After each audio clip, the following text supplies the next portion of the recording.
pas ici prier pour son disciple qui avait abandonné le Christ. C'est alors que le Seigneur lui apparut et lui dit, voulant le consoler, pas ici, tu pries pour celui qui m'a renié. Mais le saint n'en continua pas moins de prier pour l'errant et de pleurer. Oh, pas ici, lui dit alors le Seigneur, tu m'as égalé dans l'amour. L'âme remplie de la paix du Saint-Esprit rayonne cette paix et la répand sur les autres. Mais celui qui a en lui l'esprit de malice sécrétera le mal. Beaucoup ignorent combien est grande la miséricorde de Dieu. Ils ne se répandent point de leurs péchés et ne veulent pas faire pénitence. Et mon âme est triste et pleure pour eux parce que je vois leur condamnation. Tous ceux qui ont vécu humbles, obéissants et chastes ont atteint le royaume du ciel. Ils voient notre Seigneur Jésus-Christ, entendent les chants des chérubins et ont oublié la terre. Nous, par contre, sommes attachés aux choses de la terre et emportés comme poussière au vent. Dans leur amour pour Dieu, les saints enduraient toute peine, recevaient le pouvoir de faire des miracles, guérissaient les malades et ressuscitaient les morts, appelaient la pluie du ciel. Moi, par contre, je voudrais acquérir seulement l'humilité et l'amour du Christ, n'offenser personne et prier pour tous comme pour moi-même.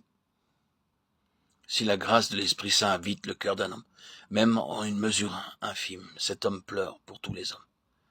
Il a plus encore pitié de ceux qui ne connaissent pas Dieu ou qui lui résistent.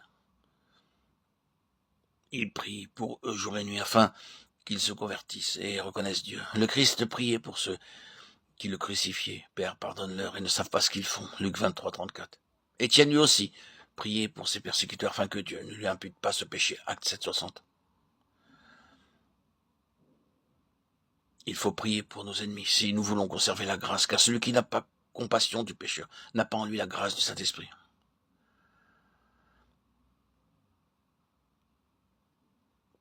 J'ai porté mes péchés, et je ne sais pourquoi le Seigneur m'a accordé le don d'une telle grâce dans le Saint-Esprit. À moi, si jeune et pécheur, que mon corps et mon âme en étaient comblés, et mon corps ressentait le désir de souffrir pour le Christ.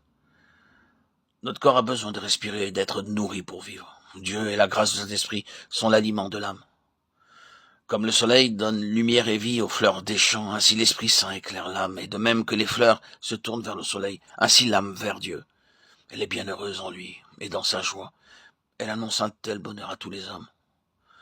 Le Seigneur nous a créés pour être avec lui dans le ciel, dans l'amour. Le Seigneur est la lumière et il illumine ses serviteurs, mais celui qui est esclave de l'ennemi vit avec lui dans les ténèbres. Que le Seigneur soit béni et sa miséricorde.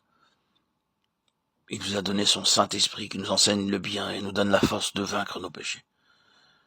Dans son intense amour, il nous donne sa grâce que nous devons conserver et soigner fidèlement. Car l'homme sans la grâce est spirituellement aveugle.